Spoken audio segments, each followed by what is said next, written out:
오늘도 하루의 첫 시간 우리 하나님 앞에 성별해 드리는 여러분 모두에게 우리 하나님께서 주시는 은혜와 또 사랑과 능력이 함께 하시기를 주님의 이름으로 간절히 축원합니다. 오늘은 마가복음 5장 25절부터 34절까지의 말씀을 중심으로 깊은 아픔 속에서도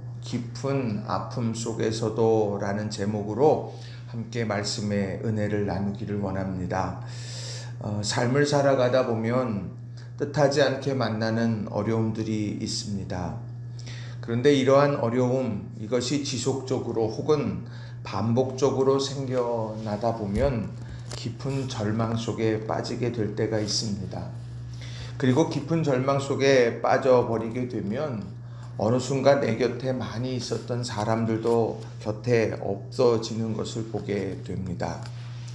오늘 본문의 주인공 혈루증 여인이 바로 그런 삶을 살았습니다. 그의 인생을 한마디로 놓고 보면 깊은 아픔이라고 말할 수 있습니다. 그런데 그 깊은 아픔 속에서 살아가던 여인이 힘을 냈고 그리고 예수님을 통해서 그 깊은 아픔이 치유되어지는 장면이 오늘 본문 속에 소개되고 있다는 겁니다. 오늘 이 시대를 살아가면서 이 깊은 아픔이라는 것 누구에게나 또 많은 사람들이 경험하고 있는 일들입니다. 예수님을 만나고 또 예수님을 통해서 깊은 아픔이 치유되어지는 은혜가 우리 모두에게 있어야 할 때인 줄로 압니다. 바라기는 우리 성도님들 한 분 한 분은 마음의 삶 속에도 깊은 아픔 속에 있는 모든 일들 하나하나들이 다 치유되어지는 축복이 우리 성도님들에게도 가득하시길 주님의 이름으로 축원합니다. 그러면 어떻게 이 깊은 아픔 속에서 우리가 치유되고 회복되어질 수 있을까? 두 가지로 여러분들과 좀 함께 살펴보고 싶습니다. 첫째는 하나님의 자녀임을 절대 잊지 말아야 한다는 거예요. 하나님의 자녀임을 절대 잊지 말아야 된다라는 겁니다. 오늘 본문에 나오는 주인공은 12해 동안 혈루증을 앓아왔던 여인입니다. 그 여인의 나이를 구체적으로 성경은 기록하고 있지는 않습니다만 12해 동안이나 병을 앓고 있었다라고 하는 것을 생각해 보면 30살은 좋게 넘지 않았겠느냐라는 생각을 해볼 수가 있겠죠. 또 한편 병을 치료하기 위해서 자신이 가진 것을 다 허비했다라고 하는 이 이야기를 보면 재산이 있은 후에 잃게 되었으니까 어찌 보면 당시에 원숙한 나이라고 이야기했던 40 이상은 충분히 되지 않았을까 미루어 짐작해 볼 수 있습니다. 그런데 오늘 본문에 보면 예수님께서 이 여인을 향하여서 뭐라고 부르느냐 34절에 보면 딸아 이렇게 부르는 장면이 나옵니다. 딸아 너의 믿음이 너를 구원했다 이런 이야기를 해요. 어찌 보면 예수님보다 동년배 혹은 그 이상이 될 것처럼 보입니다만 그럼에도 불구하고 오늘 예수님께서는 다른 곳에서는 좀처럼 찾아볼 수 없었지만 이곳에서 딸아 너의 믿음이 너를 구원했다 이렇게 이야기하고 계시더라는 거죠. 오늘 예수님께서 이 여인 깊은 아픔 속에서 살아가는 여인을 향해서 딸아 라고 이렇게 부른 그 이유가 분명히 있을 거라는 거예요. 오늘 본문에 나오는 여인은 깊은 아픔을 가지고 있었습니다. 12년 동안 혈루증이라고 하는 고질적인 질병으로 인해서 건강을 상실했습니다. 그것이 가지고 있는 파장이 있었습니다. 자신의 삶 속에서 노력하고 쌓아두었던 물질을 잃게 됐습니다. 그리고 사회적 관계가 상실되어져 버렸습니다. 혈루증이라고 하는 질병은 피와 관련된 질병이기 때문에 사회적인 관계가 다 단절되고 소외되는 것이었어요. 또 종교적으로도 부정한 사람이 되었기 때문에 가족들에게도 성도들에게도 그렇게 환영받지 못하는 삶으로 전락해 버렸을 것이라는 거죠. 마지막까지도 든든한 버팀목이 되어줘야 할 가족들에게도 환영받지 못할 그런 인생처럼 보여집니다. 하물며 주변의 사람들에게야 오죽했겠느냐는 거죠. 그런데 오늘 예수님께서 삶의 질병으로 인해서 주저앉아 버리고 또 모든 것을 상실해 버리고 있는 그 여인을 향하여서 딸아, 너의 믿음이 너를 구원했다. 이렇게 이야기하면서 하나님의 자녀됨을 선포하고 있다라고 하는 겁니다. 딸아 라고 하는 이 말 속에서 갖는 의미는 무엇입니까? 비록 지금 그가 모든 것을 상실해버린 것처럼 그렇게 여겨지며 자조 섞인 말로 스스로를 보고 자존감이 떨어지고 그러한 상황에 놓여져 있다 할지라도 주님께서는 또 하나님께서는 그 여인을 바라보면서 너는 내 자녀다 라고 하는 이 사실을 그에게 강하게 힘주어 이야기하고 있다라고 하는 거죠. 사람들은 우리가 가진 소유, 우리가 가진 지식, 우리가 누리고 있는 모든 힘과 권세 이런 걸 가지고 우리들을 판단할지 모릅니다. 그러나 오늘 우리 하나님께서는 우리를 향하여서 딸아, 아들아 라고 이렇게 말하면서 하나님의 자녀된 피로 값주고 산 하나님의 자녀임을 분명하게 우리에게 말씀해주고 있다는 거예요. 이것을 붙들고 살아가는 것이 깊은 아픔 속에서 우리가 일어설 수 있는 비결이 되더라는 겁니다. 이런 이야기는 누가복음 15장에도 나옵니다. 탕자의 이야기죠.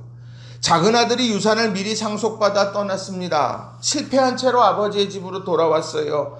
그는 아버지의 종이 되면 좋겠다라고 그렇게 생각을 합니다. 자녀가 되겠다, 아들의 지위를 회복하겠다, 언강샘신입니다. 말도 안 되는 이야기처럼 그도 생각했어요. 그런데 누가복음 15장 24절에 보면 이제 돌아온 이 작은 아들을 향하여서 그리고 그의 큰 아들을 향하여서도 자신의 마음 속내를 이야기하는데 뭐라고 말하느냐? 이 내 아들은 죽었다가 다시 살아났으며 내가 잃었다가 다시 얻었노라 하니 그들이 즐거워하더라. 오늘 그 아들이 죽었다 살아났다고, 비록 실패했고 비록 고생했고 비록 내 마음에 비수를 꽂은 것처럼 세상 사람들이 어떻게 아버지한테 그럴 수 있어? 라고 그렇게 이야기한다 할지라도 우리 아버지 하나님께서는 그 아들을, 내 아들은 죽었다가 다시 살아났다, 이렇게 하나님과의 자녀됨, 이것을 이야기하더라는 거예요. 또 이사야서 49장 14절 15절에도 이런 말씀을 합니다. 오직 시온이 이르기를 여호와께서 나를 버리시며 주께서 나를 잊으셨다 하였거니와 여인이 어찌 그 젖먹는 자식을 잊겠으며 자기 태에서 난 아들을 긍휼히 여기지 않겠느냐? 그들은 혹시 잊을지라도 나는 너를 잊지 아니할 것이다.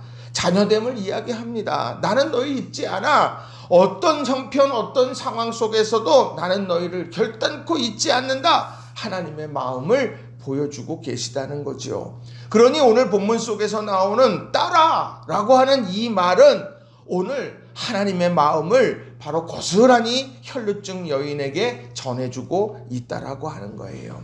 우리가 깊은 아픔 속에서 우리 온 나라 온 열방이 지금 여러 가지 힘들고 어려운 상황 속에 놓여져 있습니다. 그러나 그런 상황 속에서도 우리를 바라보시면서 딸아, 아들아 라고 이렇게 부르시면서 우리에게 힘을 내라 말씀하시는 줄로 믿습니다.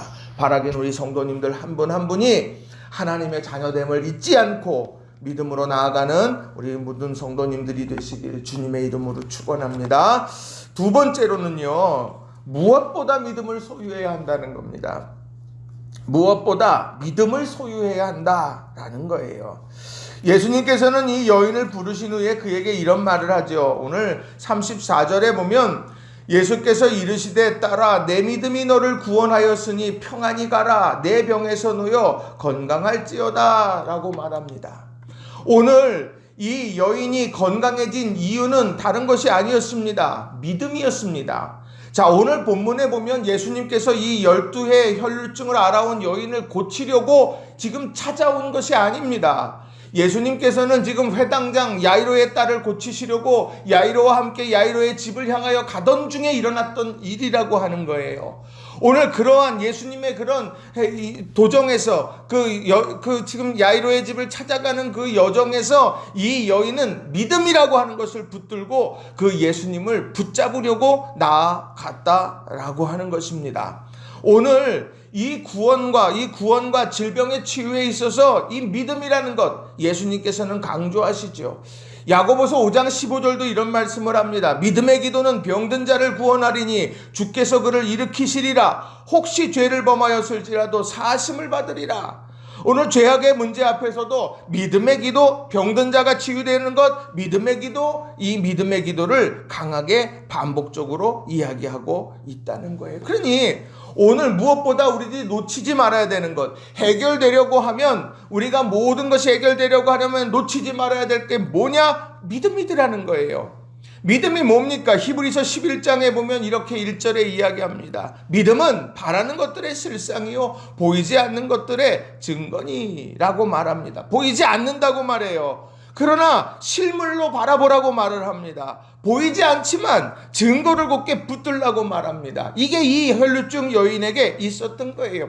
이 여인은 예수님을 전에 보았고 알았던 것이 아닙니다. 그는 단지 예수님에 대한 소문만을 들었습니다. 그 소문을 듣고서 그냥 소문으로 치부하고 아이고 내 인생에 무슨 변화가 있겠어. 그리고서 그저 그것을 외면했을 수도 있습니다. 그런데 그는 예수님에 대한 이 소문을 그저 소문으로 끝내지 않았습니다. 그것을 듣고 마음속에 내가 저분의 옷자락에다만 손을 대어도 내가 나을 수 있겠다라고 하는 확신을 가지고 무리를 헤치고 나갔습니다. 예수께로 나아갔습니다. 그리고 옷자락을 잡았습니다. 다시 말하면 이 믿음은 상실의 자리를 떨쳐버리고 예수께로 나아가도록 만드는 원동력이 되더라는 거예요. 믿음은 그 믿음 자체로도 귀하지만 그 믿음의 영향력이라고 하는 것이 중요한 거예요. 믿음으로 한 걸음 나아가고 믿음으로 한 걸음 더 도전해가면서 전진해 갈 수 있는 힘을 주는 것이 믿음이 되더라는 겁니다. 오늘 이 여인에게 있어서 가진 것 다 허비했습니다. 많은 사람들이 떠나갔습니다. 종교적으로도 부정한 자가 됐습니다. 그가 남은 것이 아무것도 없는 것 같아요. 그저 기다렸다 죽는 것밖에는 없는 것처럼 보입니다. 그러나 그에게는 믿음이라는 것이 있었습니다. 이 예수님에 대한 굳건한 믿음, 예수님을 믿었기 때문에 도전하는 믿음, 이 믿음을 가지고 주님께로 나아가 그의 옷자락을 붙잡게 될 때 그의 삶에 온전한 회복과 치유의 역사가 일어났다는 거예요. 우리가 힘들고 어려운 시대를 지날 때 이 믿음이 얼마나 중요한지 모릅니다. 예수님에 대한 믿음을 굳건하게 하시기 바랍니다. 그리고 이 예수님에 대한 믿음을 가졌다면 오늘도 믿음 안에서 한 걸음 주님께로 더 나아가고 힘을 낼 수 있는 우리 모든 성도님들이 다 되시길 주님의 이름으로 축원합니다. 힘들면 주저앉고 싶어지는 거지요.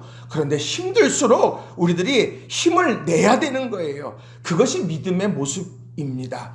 우리 믿음은 이것이 오늘 우리의 삶에 일어나게 될 놀라운 역사들을 기대하면서 오늘 하루 여러분 다시 두드리고 오늘 하루 다시 기도하면서 한 걸음 한 걸음 나아갈 수 있는 우리 성도님들이 다 되시길 주님의 이름으로 축원합니다. 말씀을 정리합니다. 오늘 말씀은 깊은 어둠 속에 있는 한 여인이 회복되어진 이야기를 설명하고 있습니다. 그가 가지고 있었던 것은 다른 것이 아니라 그는 믿음을 가지고 있었고 하나님께서는 그를 향해서 따라 라고 말하면서 사랑하고 있다 라고 하는 이 사실을 가르쳐 주셨습니다. 하나님에 대한 사랑, 하나님이 우리를 향한 사랑, 우리가 하나님을 향한 믿음, 이것이 하나로 만나게 될 때 놀라운 기적의 역사가 일어나게 될 줄로 믿고 오늘 이 사랑을 기억하며 믿음으로 전진해가는 우리 모든 성도님들이 되시길 주님의 이름으로 간절히 축원합니다. 기도하겠습니다.